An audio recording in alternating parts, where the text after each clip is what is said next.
I have to ask you, with the escalating situation in Ukraine now, with the Russian invasion, and now, of course, these sanctions as well, people only see upside, and we are witnessing that in the price action already. Oil is up 5%, but also down the line in stuff that you deal in on a daily basis, which is soft commodities. I'm thinking wheat, I'm thinking corn, etc. Are you privately sort of rubbing your hands and saying, hey, this is going to be great for business? So, Martin, you're right about the implications of what's happening in Ukraine and Russia with regard to global grains and oilseeds markets in particular, because both Ukraine and Russia put together account for roughly 29% of world trade of wheat. And they do account for slightly lesser world trade of corn and about 13% of the world trade of edible oils.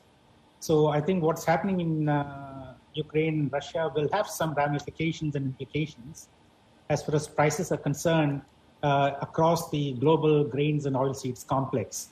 And that is something that we need to navigate through in terms of both risk opportunities that it presents.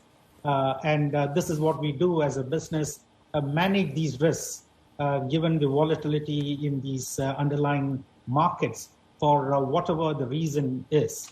So we are focused on that.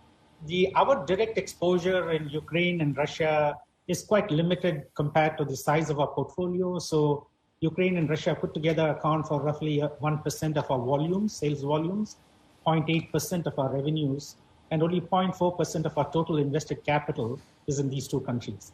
But the first point that you made, the ramifications of this in the global commodity markets and its implications on our business is difficult to predict at this point in time. But that's where our operational capabilities, our risk management strengths, but most importantly, our diversified supply base. For example, this year in India, they've had a surplus and a record wheat crop. So they become, for many years, a major net exporter of wheat. Australia has had a very, very good grains crop as well, a wheat crop as well. So because of a diversified global footprint and our strong supply chain capabilities, we are able to substitute Black Sea wheat contracts or corn contracts with other competing origins to make sure that our customers get what we have committed to them on time and of the right quality. Sonny, in terms of your outlook for market conditions and the pricing environment, have we seen the worst of the upside in commodity prices, in grain prices, or is there more to come because of the geopolitical environment? It's very difficult to predict precisely because nobody knows how the conflict will evolve. If the conflict is going to be short-lived, it's going to be prolonged, that can have very different impacts on whether prices are topped out, or whether there will be continuing potential increase in prices. So this we'll have to wait and watch, and we're keeping a very close look on this. In the 2014 crisis, when Russia and the Crimea issue, we saw prices go up by about 11-12% when that was initially